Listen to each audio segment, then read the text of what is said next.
Hi, welcome to my talk on Capture the Flag. I'm just going to do quickly what is Capture the Flag and then talk about how you can compete and what the challenges are like. My name's Jack. I like security, robots, track, cross-country, and Minecraft. These are some robots I've built. And what is Capture the Flag?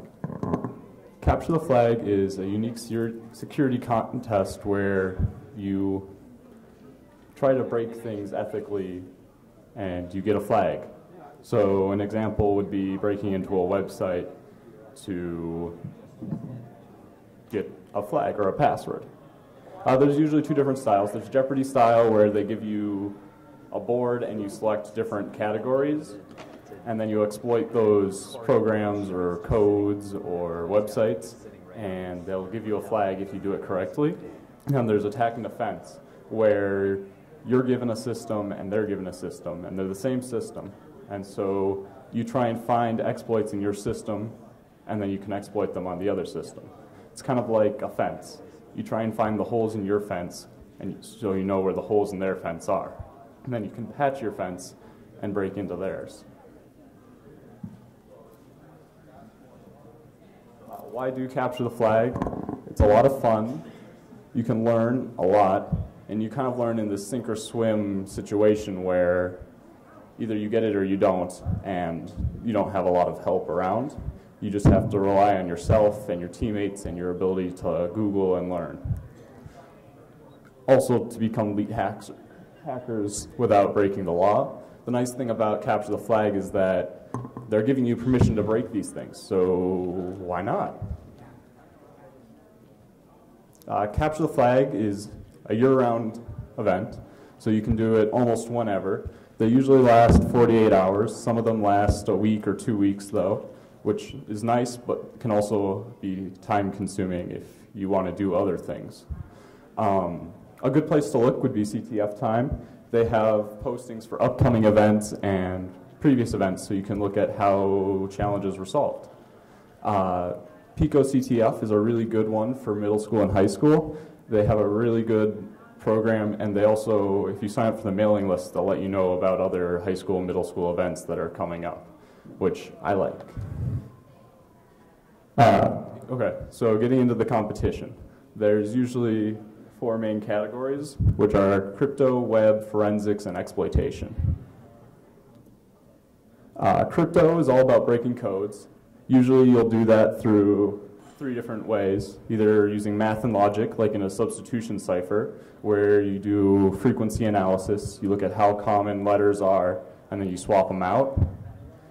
And another way would be looking really, really hard, like with steganography, where things are just hidden in plain sight. So someone might write an invisible message, like writing in lemon juice, and then you hold it under a black light and it shows up. That'd be an example of steganography where things are hidden. Lastly is brute force, and usually in a competition you want to try and avoid this one because it's time consuming and processor intense, but it's used to break hashes and break password hashes. So an example would be if they give you like a Windows password hash, you might have to crack that. And it's just trying every possibility until it gets something that looks passable. Here's my demo of steganography. So this is an example of end-of-file steganography where someone's hidden a message at the end of the file. So a file has a header and a footer, and it's like 2 bookends. So anything that's after the footer is disregarded by the image processor. So the image looks normal. But when you scroll down to the bottom, you find an image, the secret message, which is, the password is please.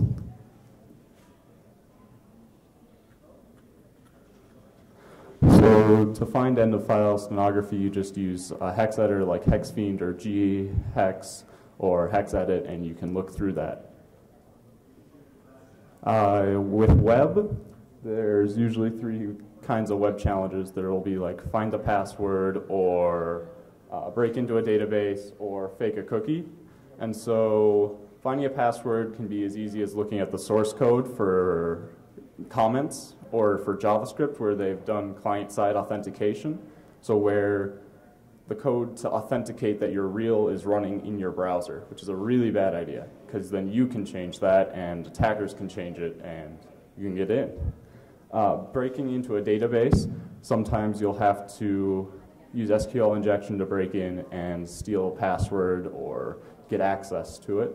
And this is usually done through SQL injection. SQL injection is kind of like a Trojan horse. You send the website your code and it looks normal, but then once it gets to the database, it's interpreted and it turns out to be something that it executes. So once it executes that, it'll return database information to the user. And database information can be anything from username, password, email, to credit card number, phone number, house, and social security number. So depending on what you're storing, it's a bad idea to leave that. Here's an example of how client-side authentication works. This is how you can find a password if they're authenticating it in your browser using JavaScript. So here we're looking at the source code for the web page, and left a comment. We find the JavaScript source, so we're going to the page, and this is the JavaScript that's being executed when you press the button to try and log into the web page. So here we see that it's reading through each character of the user's input. So it starts at 0 and it counts all the way through it, and it's checking if each character matches what it thinks it should be. And so J at position 0 means the first character should be J, and then the next character should be S, and then underscore. So I'm just typing that out and then pasting it in, and you win.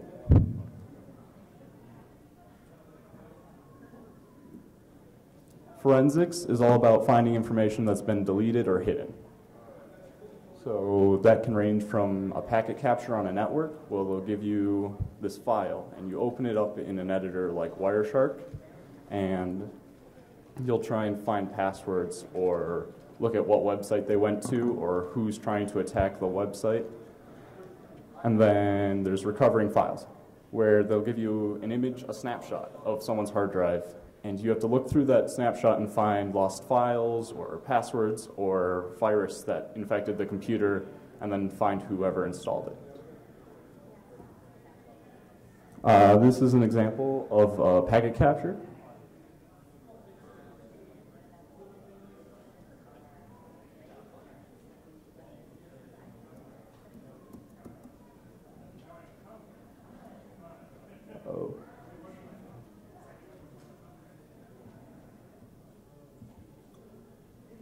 Okay, that's not working.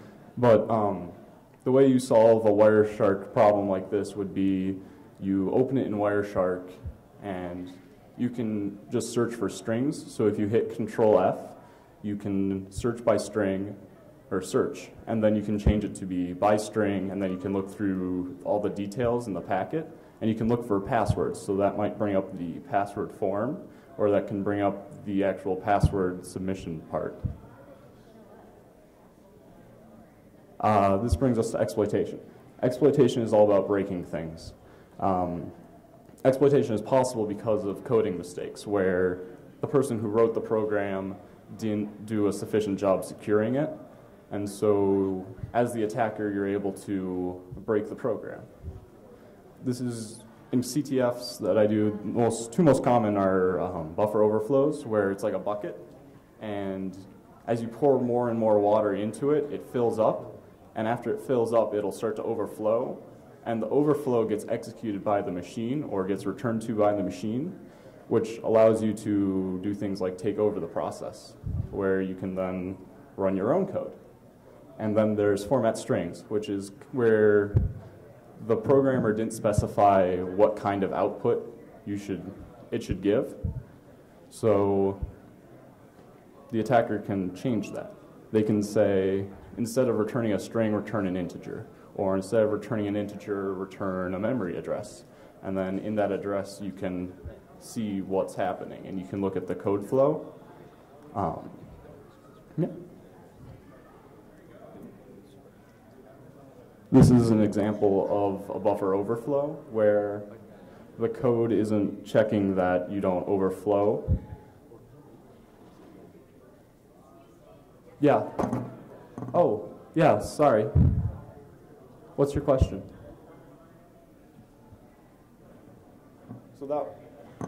So he found a buffer overflow in his game where he could tell it how much money something was? And then you can get the money from it. So give it a really big number, and then it gives you the item.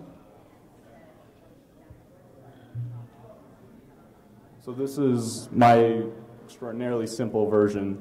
It's not as complicated as a video game, but it's the same principle where if you give it something that's too big, it will let you execute or change memory. So the code for this is actually just saying, check if this variable is equal to this, and if not, do something else, or print you win.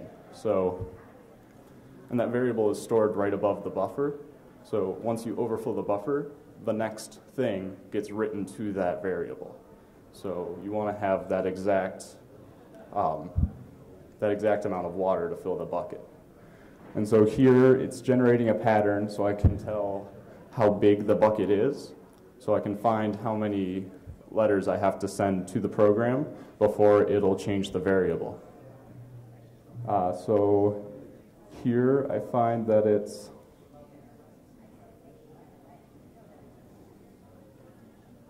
going to be 76 bytes, so 76 characters.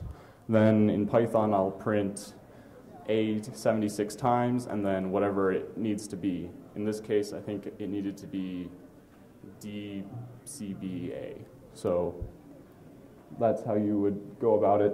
For a lot of them, they'll give you the source code, but then for a lot of them, they won't give you the source code. So sometimes it's just a matter of trying things and looking at the code. That's it. Does anyone have any questions? Okay. I'm doing a workshop on capture the flag now. This is the URL for the workshop. There's some practice problems like in the talk here. But yeah. Yeah, the workshop will be over where cryptography is by Lai right now. He's waving his hand.